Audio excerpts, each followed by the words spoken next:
All right, Colts Nation. It's week 13. We got the Titans coming up, a big divisional matchup. This one's in Nashville this time. And we're going to run through the injury report.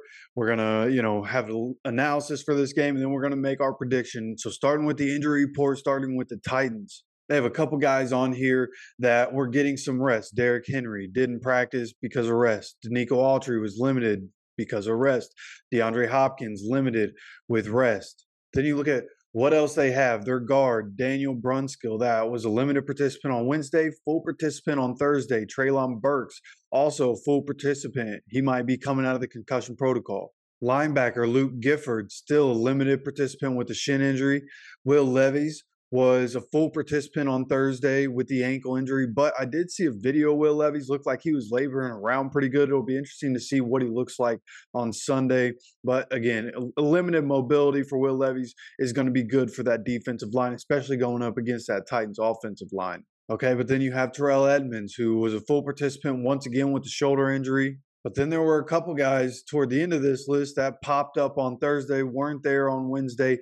Aaron Brewer, their center, shoulder injury. He was a limited participant. Roger McCreary was a limited participant. He's a cornerback.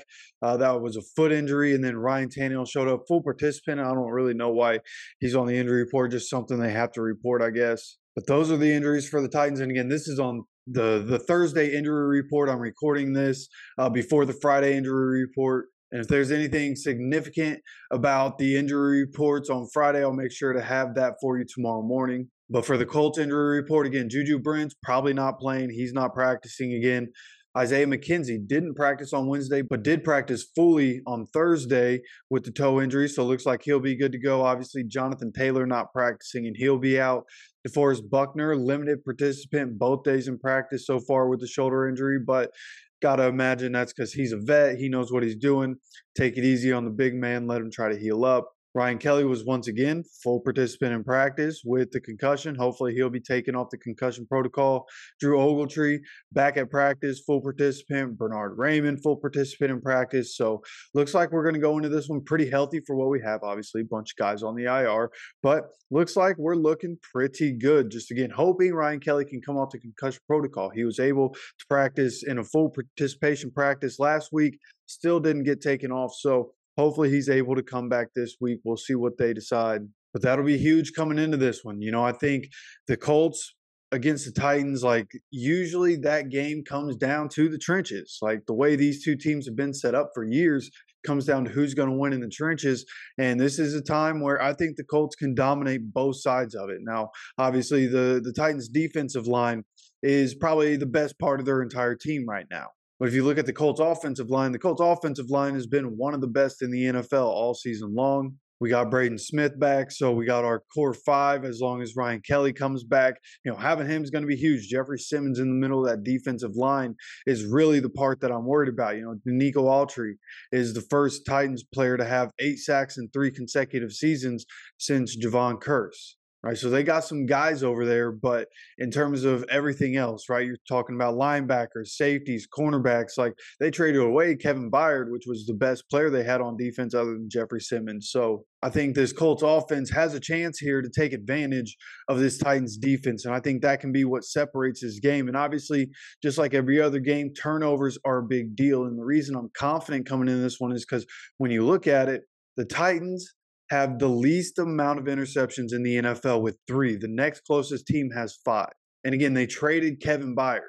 So without him there, like even with Gardner Minshew, how worried are we going to be about that? You think an outdoor stadium, what's the weather going to be like in this game? It's going to be right around 60 degrees, going to be about 12-mile-an-hour winds. And there's a slight chance of rain. The thing I'm looking at here says 7%. So it seems like it's probably going to be a pretty good day for football, like kind of that perfect football weather. So I think we'll have a chance, again, keep the turnovers down.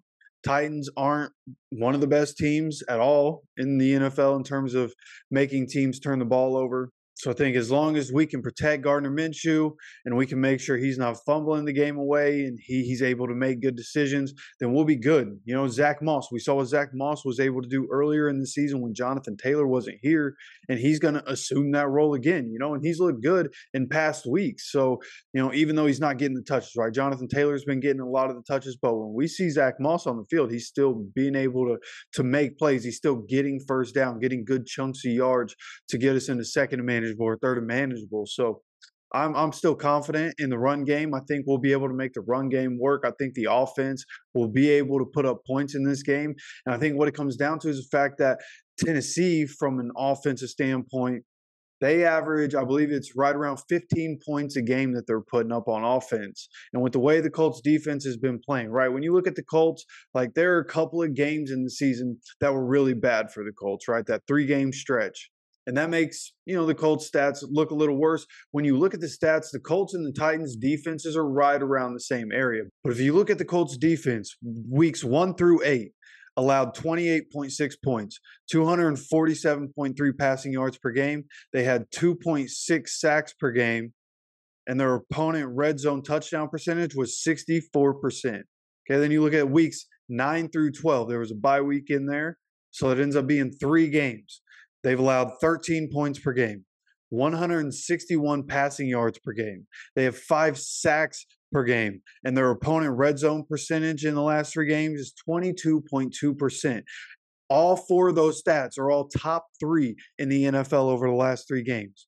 And of course, there's the argument, yes, it's the Panthers, it's the Patriots, and it's the Buccaneers. But at least the Colts defense is coming out doing what they're supposed to do. And I think it's important to note because, you know, not everybody pays attention, but the Colts in that game against the Panthers, the Colts started to switch some of their coverages. They've been running a lot more quarter defense. And what we've seen over the last 3 weeks is a more efficient defense, able to get off the field more, creating more turnovers, able to get after the quarterback more. It's all kind of working out. They're also mixing in more blitzes. I think that was something that we saw in this last game. I even saw an image where there were 7 different Colts going after the quarterback on a play. So I think it's promising what the Colts defense is doing. They're adjusting to find the most success and to put the players in the best position to succeed.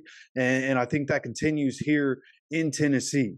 You know, if you watch any of the videos this week, you've heard me talk about and just kind of quickly mention this Tennessee offensive line is not one to worry about. Other than Peter Skoronski, the rest of the offensive line, I believe, has PFF grades at like 65 and under. So our defensive line, the way they've looked in recent weeks, I think we're going to be able to eat, right? We got to be able to stop Derrick Henry. Of course, you have to stop Derrick Henry. You can't let, you know, DeAndre Hopkins be the reason we lose this game in the past game.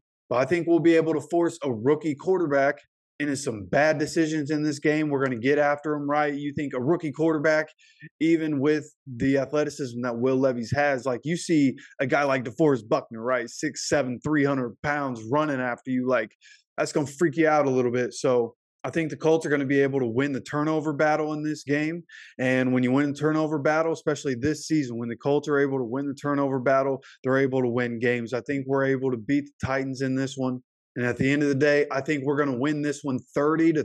And that might sound like a little bit of homerism, but no, that's just how much I think we can dominate this Tennessee team. Right, we're going into week 13. The players have had time to adjust to the coach. They absolutely love the coach. They're all buying in. Everybody's buying in. Everybody's adjusting so that we can find the most success. And I think we're going to be able to do that again. And of course, I'd love to know what your opinion is, what your prediction is. You let me know down in the comment section. Don't forget to hit that like button, that subscribe button, and make sure to have notifications on so you get notified when any news and updates come out. We have videos every single day on this channel. So again, make sure you're getting notified for it. I appreciate you stopping by for another video. And until next time, as always, take care of yourself, take care of each other, and go Colts.